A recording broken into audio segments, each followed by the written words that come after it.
પંચમહાલ જિલ્લાના શહેરાના લીંબડી ચોક વિસ્તારમાં ગેરકાયદેસર ધમધમતી બેકરી પર પાલિકાની ટીમ દ્વારા તપાસ હાથ ધરવામાં આવી છે. તો પાલિકાના સેનેટરી ઇન્સ્પેક્ટર અને તેઓની ટીમ દ્વારા બેકરીમાં તપાસ હાથ ધરવામાં આવી હતી. તપાસ દરમિયાન રહેણાંક મકાનમાં કોઈપણ પ્રકારના પરવાના વગર બેકરી ચાલતી હોવાનું સામે આવ્યું છે.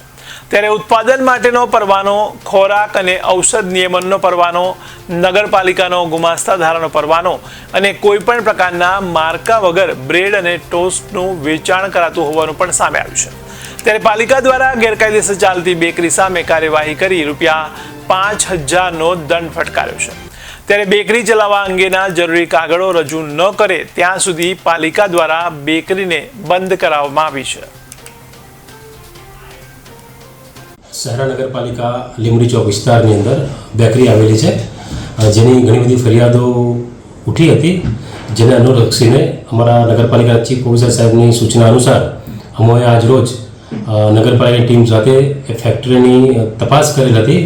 જેમાં તપાસ કરતાં અમને મળી આવેલ છે કે ફેક્ટરી તદ્દન ગેરકાયદેસર છે. એક રહેઠાણ મકાનની અંદર કોઈપણ પ્રકારના પરવાના વગર ના ફૂડ એન્ડ ડ્રગ્સ કે ના નગરપાલિકાનું કોઈ લાયસન્સ એમની પાસે ધરાવે છે.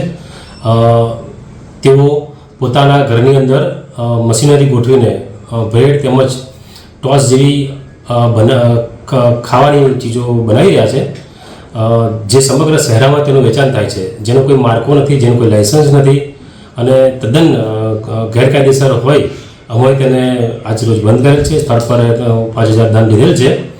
અગાઉ પણ તેને બંધ રાખવામાં આવશે.